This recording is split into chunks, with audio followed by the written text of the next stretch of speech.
Heilongjiang passenger train, hitting engineering vehicle and derailing.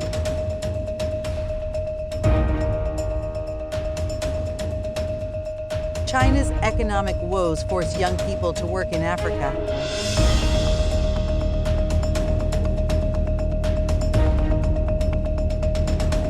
A cornfield in Zuku, Xi'an was robbed by 500 people.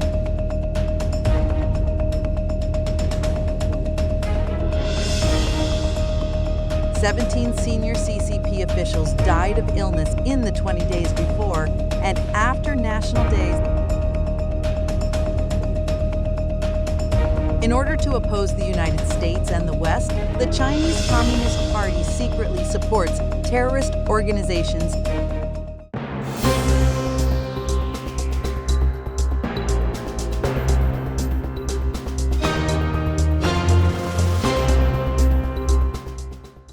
Heilongjiang passenger train, hitting engineering vehicle and derailing.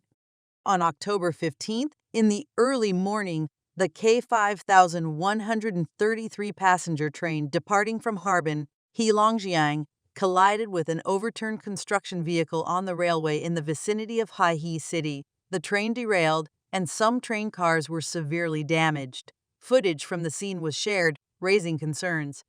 It took 7 hours after the train derailed for the Harbin Railway Bureau to issue an official statement on October 15th at 10:00 a.m. through their official Weibo account. They mentioned that around 3:50 am on that day, a construction vehicle operated by Heilongjiang Haihe Local Railway Company overturned between Sunwoo North Station and Kao Sui Station, intruding onto the railway tracks, causing the locomotive and the first 4 cars of the K5133 passenger train, which was operating on the same line, to derail.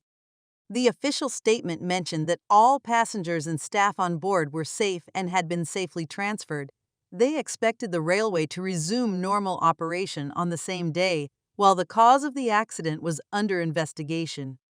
Some netizens also expressed concern, saying, "Isn't this not the first time a derailment has happened in Heilongjiang? They should thoroughly inspect the railways. It's too dangerous. Even taking a train is no longer safe." On July 30th of this year, a freight train derailed in Nenjiang, Heilongjiang during transportation. Videos circulating online suggest that the train may have collided with a car before derailing. Officials from the Heilongjiang Emergency Management Bureau confirmed the derailment incident but claimed that it did not pose a threat to lives. The cause of the accident is still unclear. At the time, the spokesperson for the Chinese Communist Railway Ministry, Wang Yongping, explained during a press conference that burying the train cars was done to facilitate rescue efforts. He hesitated when saying, "Whether you believe it or not, I believe it." China's economic woes force young people to work in Africa. Recently, young Chinese people traveling to Africa for employment are shedding light on China's economic difficulties. According to BBC Chinese, 20-year-old Chen Zuo from a rural family in central China began sending out over 1,000 job applications to domestic companies over 6 months but couldn't secure a suitable job by graduation. Eventually, he chose to work in Africa. Chen Zuo studied international trade at an ordinary university in Chongqing, where, out of over 50 classmates, only a few found jobs by graduation. The report suggests that in the context of a struggling Chinese economy and high youth unemployment rates, competition in the job market is fierce, especially for young people from regular universities. With many Chinese state-owned companies expanding into multiple African countries, more university graduates are turning their gaze toward Africa in hopes of finding opportunities. Despite initial concerns about language barriers, safety, and cultural differences, an increasing number of Chinese youth are considering working in Africa. Public data shows that the unemployment rate among Chinese youth aged 16 to 24 has been steadily rising.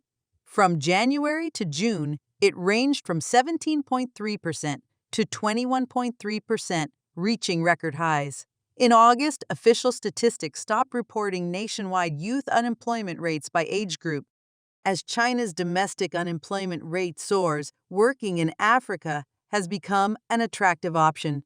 On social media platform Weibo, a trending hashtag asked, If offered a $200,000 annual salary, would you consider working in Africa? In late July, this hashtag briefly ranked as the top trending topic, with related posts garnering 200 million views and nearly 300,000 interactions. On platforms like Xi'an and Bilibili, bloggers sharing their African work experiences have attracted millions of views. In the comment sections, many ask about how to work in Africa, choose a company, and inquire about local safety. Maria Repnikova, an associate professor of international communication at the University of Georgia, who studies China in an African context, found that more Chinese youth are heading to Africa. She noted that they're not only working for large state-owned enterprises, but also seeking entrepreneurial opportunities in smaller groups or individually. A cornfield in Zuku, Xi'an was robbed by 500 people on October 14th in a rural area near Dingcheng Township, Zuku City, Henan Province. Local villagers collectively rushed to grab corn from a cornfield. This incident has garnered attention on social media. Local netizens revealed that due to the Chinese Communist Party's land reforms and corruption in local governments, land has been taken over by contractors, leaving many farmers without land to cultivate and no income. A video report by the WeChat public account, People's Concern, showed corn being harvested by a combine harvester in the cornfield. Initially, the people were picking up corn, but it soon turned into a mass scramble for corn. According to a witness named Miss Wang, the field covers over 2,000 mu, about 133 hectares, and several hundred mu of corn were grabbed by at least 500 or 600 people. In response to this report, many netizens connected it to the recent incidents of music festival goers in Nanyang getting their tents stolen. They commented, "In Nanyang, they steal tents. In Zuku, they grab corn. Hainan is full of treasures." Others remarked, "There's no way to spin this. It's essentially robbery." The music festival incident was bad enough. How will they handle this? However, some local netizens explained that this incident is related to the authorities implementing land transfers and forcibly transferring land, leaving many farmers with no land to cultivate. One netizen stated, "I'm from Dingcheng. This year, all villages promoted leasing land usage rights, claiming it was voluntary but it was somewhat coercive. If someone disagreed, the village would visit them house by house. It's 1,000 yuan per mu per year, with a minimum 5-year contract. After the wheat was harvested in June, they didn't allow us to plant anymore. In the autumn, corn is planted by contractors. The elderly people in the village who couldn't go out to work had no land to cultivate, so they thought of grabbing some leftover corn after the autumn harvest season. When there were many people, it turned into a scramble. 17 senior CCP officials died of illness in the 20 days before and after national days. In the week surrounding China's National Day on October 1st, at least 17 high-ranking officials of the Communist Party of China have passed away, with 15 of them being CCP members. The deaths, all attributed to illness, included multiple provincial and municipal leaders across China. Among the deceased was General Yu Zhenwu, a former commander of the Chinese Air Force, who died in Beijing on September 29th. Yu had a distinguished military career and held senior positions in the Air Force since joining the CCP in 1949.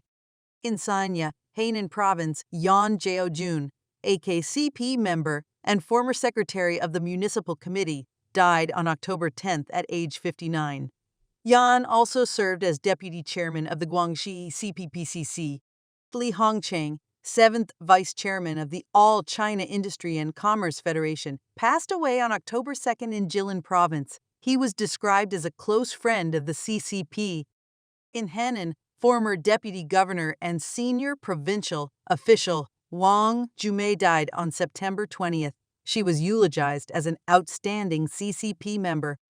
In Beijing municipality, 3 officials died within a 10-day period. Qi Yuvu, former member of the Municipal Planning Committee, died on October 7th. He was an expert on the city's cultural heritage protection. Dong Jishi, former deputy secretary and mayor of Daxing District, died on October 5th. Liang Zhaihua, former party secretary and mayor of Chongwen District, died on September 28th.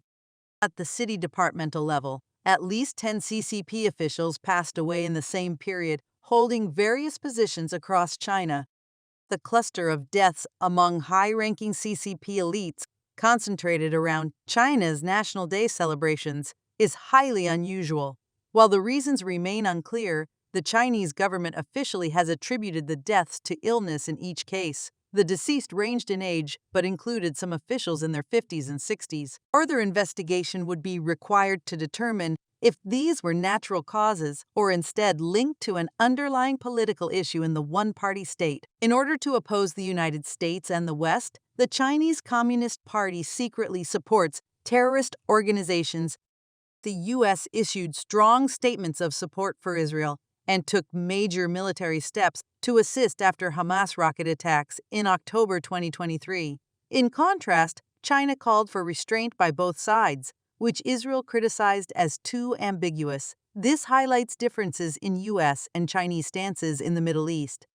The U.S. immediately expressed support for Israel, ensured military aid, and adjusted posture to reinforce deterrence.